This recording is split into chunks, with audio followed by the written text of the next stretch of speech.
आणि आता पाहूया राजकीय विश्वातल्या टॉप 9 बातम्या। पंतप्रधान मोदी बुधवारी महायुतीच्या आमदारांशी संवाद साधणार। मोदी मुंबई दौऱ्यात सर्व आमदारांसह स्नेहभोजनही करणार। नौसेनेच्या 2 युद्धनौका आणि 1 पाणबुडीचंही लोकार्पण होणार। राज्यातील शिक्षकांमध्ये प्रचंड गुणवत्ता, त्यांच्या गुणवत्तेला प्रोत्साहन देऊन चांगलं परिवर्तन घडू शकतं। शालेय शिक्षणात महाराष्ट्र पुन्हा आघाडीवर येणार। मुख्यमंत्री देवेंद्र फडणवीसांकडून विश्वास व्यक्त।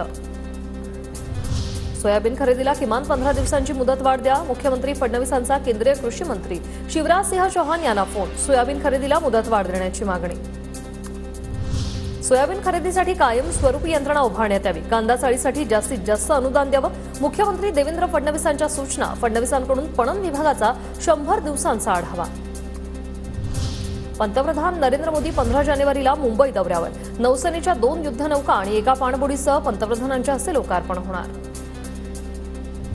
दिल्ली विधानसभा निवडणुकीत Republican party of India Athawale गटाकडून 15 उमेदवार रिंगणात, तर 55 जागांवर आठवलेंकडून भाजपला पाठिंबा जाहीर। केंद्रीय मंत्री रामदास आठवलेंची घोषणा। परळी सरपंच अपघात प्रकरणात टिप्पर चालक भोजराज देवकरला जामीन मंजूर। सरपंच अभिमन्यू क्षीरसागर यांचा टिप्परच्या धडकेत झाला होता मृत्यू।